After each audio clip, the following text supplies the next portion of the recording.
22 étudiants et bientôt un métier. Longtemps un rêve lointain au Rwanda, un pays qui manque cruellement d'artisans et de techniciens.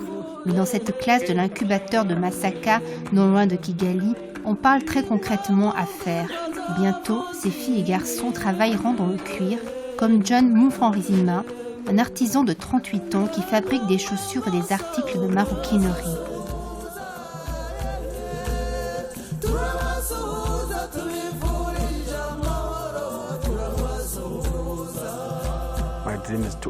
Je rêve d'ouvrir mon usine ici, au Rwanda. Ce rêve, John ne le trouve plus inaccessible. Et c'est en grande partie grâce à l'incubateur ouvert en 2012 qu'il a gagné confiance. Il y a trouvé des formateurs venus de l'étranger et une véritable aide pour élargir son champ de compétences. Il m'a apporté des compétences.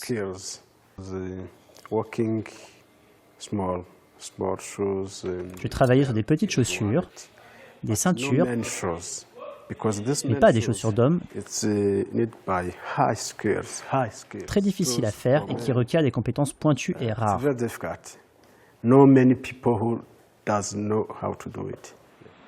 En 2007, le Rwanda identifie la valeur ajoutée qui peut être apportée aux matières premières comme l'une des premières sources de potentiel économique pour le pays. Avec l'aide de la Banque africaine de développement, le nouvel incubateur va se consacrer à la transformation du cuir ainsi qu'au traitement des cultures fruitières et du lait. 15 start-up ont déjà émergé. Notre objectif est de nous assurer que les gens améliorent la qualité des produits,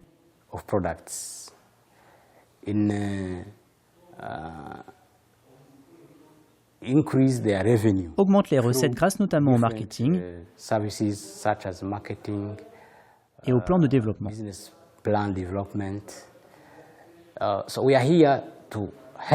Nous soutenons les très petites entreprises. Un business qui peine à décoller, c'est l'histoire de Juvenal Daïsinga, un entrepreneur spécialisé dans les produits issus de l'horticulture et de l'apiculture. Ancien fonctionnaire, il a fondé sa société avec $440 pour acheter un équipement de base. C'est surtout depuis qu'il a joint l'incubateur qu'elle a vraiment démarré.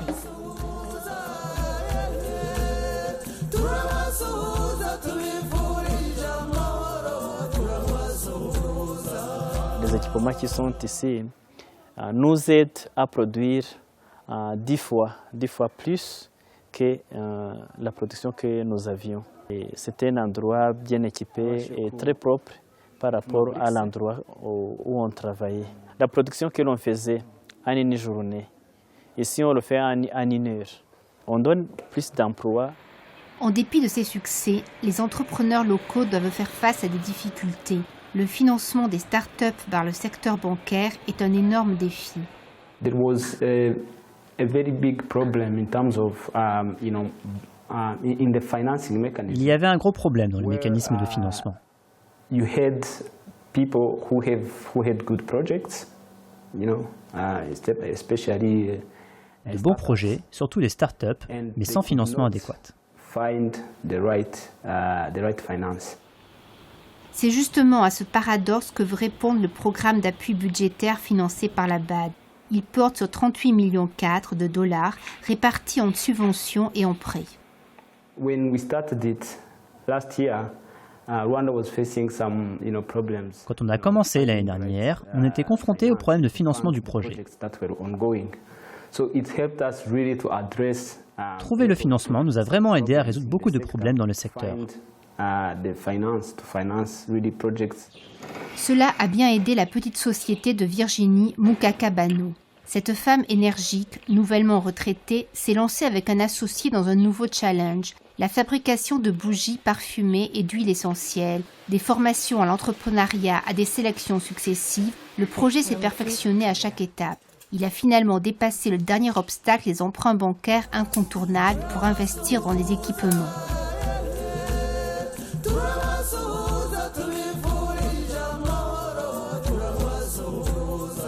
On cherchait, même si on pouvait trouver quelqu'un qui pouvait nous prêter cet argent pour nous acheter ces machines, mais on n'avait pas pu.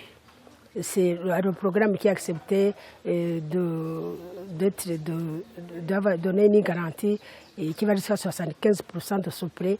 Pour nous, c'était vraiment une chance. On n'a pas de moyens. Le résultat, le voici dans ce champ. Non seulement Virginie a créé des emplois permanents, mais elle recrute des dizaines d'employés pour la culture des plantes. Et pour le moment, ce que je peux appeler staff, nous sommes 8, mais nous avons des travailleurs. Les travailleurs, par exemple, ceux qui sont dans les champs. Il y a un champ où ils sont à 30. Et on vient de commencer à cultiver maintenant. Il y a un clergé qui nous a cédé un champ de 4 hectares.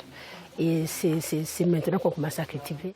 Aujourd'hui, ces entrepreneurs ont réussi à créer des emplois et une nouvelle vie pour eux-mêmes ainsi que leur famille.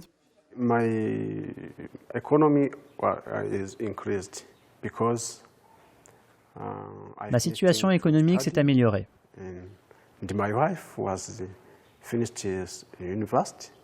My children. J'ai terminé mes études, ma femme a fini l'université, les enfants vont à l'école, pas de problème avec les frais de scolarité et nous vivons bien. Mais aucun ne veut s'arrêter là. Tous songent déjà à demain, agrandir leur société, employer davantage de personnel, voire même regarder vers les marchés d'export. On peut faire l'horticulture et l'apiculture en parallèle pour pouvoir nous procurer de la matière première parce que de temps en temps, il y a rupture d'approvisionnement de la matière première en quantité suffisante. On exploite le marché local, nous comptons aussi faire l'exportation. Pour faire l'exportation, on doit être sûr qu'on a l'approvisionnement en matière première d'une façon régulière. Pour certains ateliers de l'incubateur de Masaka, l'heure est déjà venue de s'agrandir pour se développer.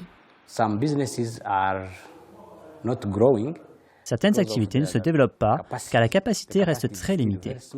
L'accueil maximum est de 3 personnes en même temps. Cette rançon du succès montre bien les besoins du pays en soutien continu à l'entrepreneuriat. De quoi encourager les partenaires du Rwanda à continuer et à élargir ce soutien à ces entrepreneurs africains qui rêvent de lancer leurs propres affaires avec comme incidence la création d'emplois et de richesses pour le pays.